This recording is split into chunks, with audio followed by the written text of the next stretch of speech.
Saya ingin sampaikan innalillahi wa inna ilaihi rajiun. Sedih yang kedua adalah kelihatannya apa yang ada di dalam otaknya Wirda itu seperti otak bapaknya dan dia tidak menjadi dirinya sendiri. Ini yang saya sesalkan ya. Anak secerdas itu tetapi otaknya adalah otak bapaknya.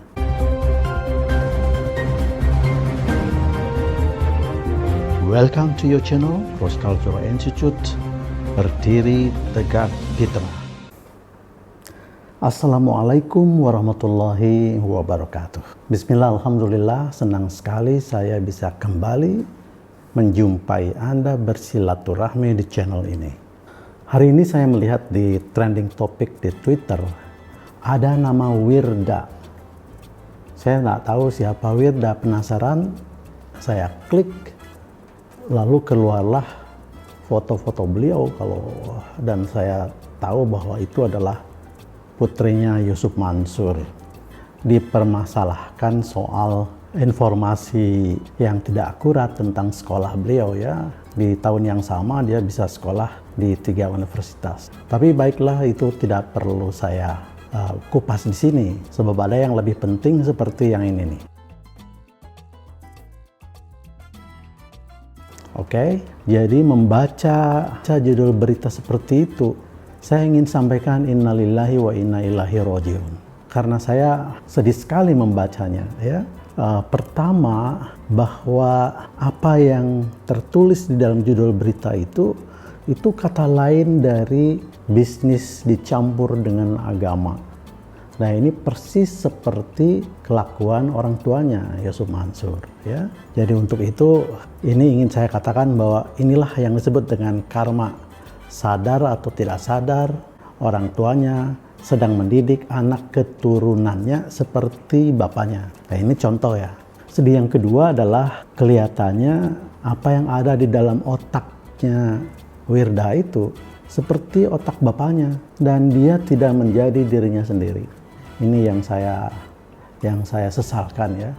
Anak secerdas itu tetapi otaknya adalah otak bapaknya. Ya karena memang dibina mungkin seperti itu, ya akhirnya otak yang cerdas itu ya tidak lebih dan tidak kurang seperti otak bapaknya. Mending kalau otak bapaknya hebat. Nah itu kan persoalannya. Kalau anaknya berpotensi lebih hebat dari bapaknya kan itu lebih bagus ya.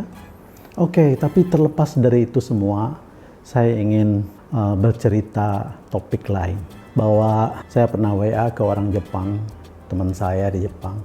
Saya ingin tanyakan orang Jepang tuh kalau berdoa seperti apa gitu. Ini kaitannya dengan Yusuf Mansur. Kaitannya dengan ajaran Yusuf Mansur. Dia katakan begini, Mr. Ali katanya, ya, bahwa orang Jepang itu memang tidak terlalu tertarik dengan urusan agama. Tapi Tuhan ada bersemayam di dalam dirinya. Dia katakan begitu, saya juga shock, terkejut ya. Nihonjin wa sukyo amari suki janai desu kedo, dakedo kami sama ga kokoro ni iru. Dia tidak terlalu tertarik berbicara tentang agama, tapi Tuhan bersemayam di hatinya.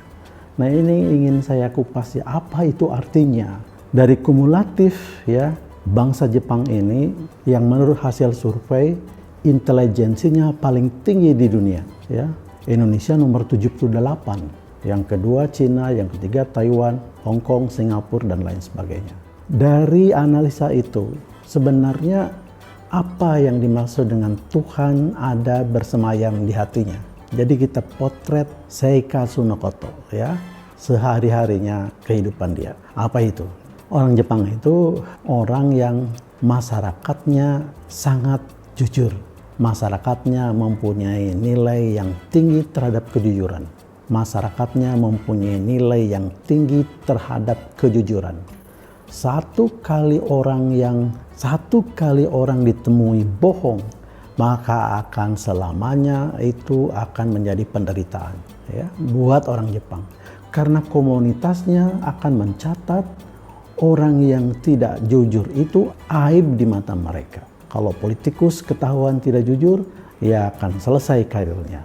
Kalau pengusaha ketahuan tidak jujur, dia akan bangkrut selamanya. Itu orang Jepang. Ada satu peristiwa yang sangat menarik. Ketika teman saya menceritakan bahwa temannya itu gagal melaksanakan perkawinan karena beberapa hari sebelum hari H ada informasi bahwa si besan itu, ibunya pengantin perempuan, pada waktu gadis dia ketahuan mencuri di sebuah toko. Bayangkan itu. Ketika anaknya kawin berpuluh tahun kemudian, gagal karena kelakuan ibunya pada waktu dia masih gadis, mencuri di sebuah toko, sehingga perkawinan anaknya yang perempuan dibatalkan oleh calon pengantin laki-laki. Gara-gara ada informasi ketahuan bahwa ibunya pernah mencuri pada waktu dia masih gadis di sebuah toko.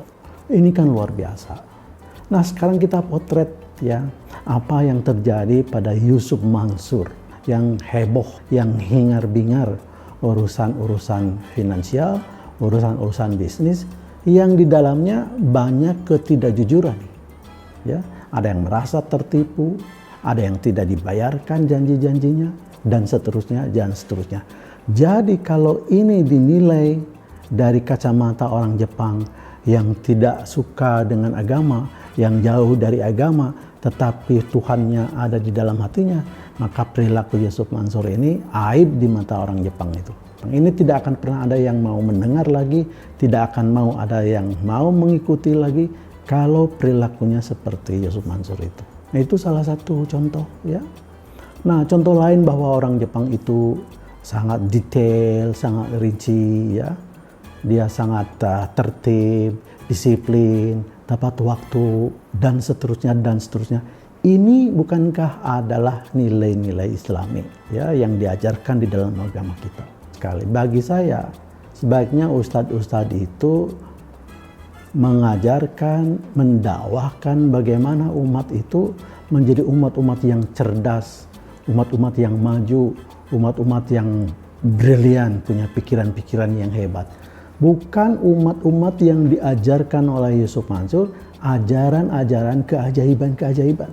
Contoh orang Jepang itu tadi yang ada bersemayam Tuhan di dadanya, apa yang dilakukan? Bekerja sangat keras, bekerja sangat disiplin, bekerja sangat jujur, bekerja sangat detail, ya. Dan paling penting adalah amanah melaksanakan tugas itu. Jadi malu sekali ya, kita mempunyai ajaran yang sangat tinggi, yalu wala yula alaih, tetapi disesatkan oleh pikiran-pikiran ustadz, ya, diselewengkan oleh pikiran-pikiran ustadz hanya untuk kepentingan nafsu dirinya sendiri. Ingin kaya dengan cepat, ingin kaya tidak bekerja, ingin kaya dengan cara yang ajaib, dan seterusnya, dan seterusnya. Akhirnya apa? Tipu pertipuan. Akhirnya yang terjadi adalah banyak korban yang kecewa karena melaksanakan ajaran yang tidak benar itu. Bagi Yusuf Mansur pun ya, kita mengerti kalau dia banyak menerima uang sedekah dari jamaah. Tapi apakah dengan hidup seperti sekarang ini dia mendapatkan kebahagiaan? Dia tenang hidup ya, dikecam tiap hari, tiap menit, ya, tiap saat oleh umatnya, oleh jutaan umatnya. Mungkin sekarang sudah mulai berkurang, orang mulai mau lagi memberi sedekah karena dia sadar bahwa apa yang diberikan sedekah kepada Yusuf Mansur itu tidak sesuai dengan harapan-harapan seperti yang diajarkan oleh Yusuf Mansur. Padahal ajaran sedekah adalah ajaran lillahi ta'ala, ya, ajaran keikhlasan, ya, ajaran tolong menolong, ya, bukan ajaran keajaiban untuk mendapatkan sesuatu yang lebih banyak seperti pikiran-pikiran penjudi. Billahi taufiq wal hidayah. Wassalamualaikum warahmatullahi wabarakatuh. Terima kasih.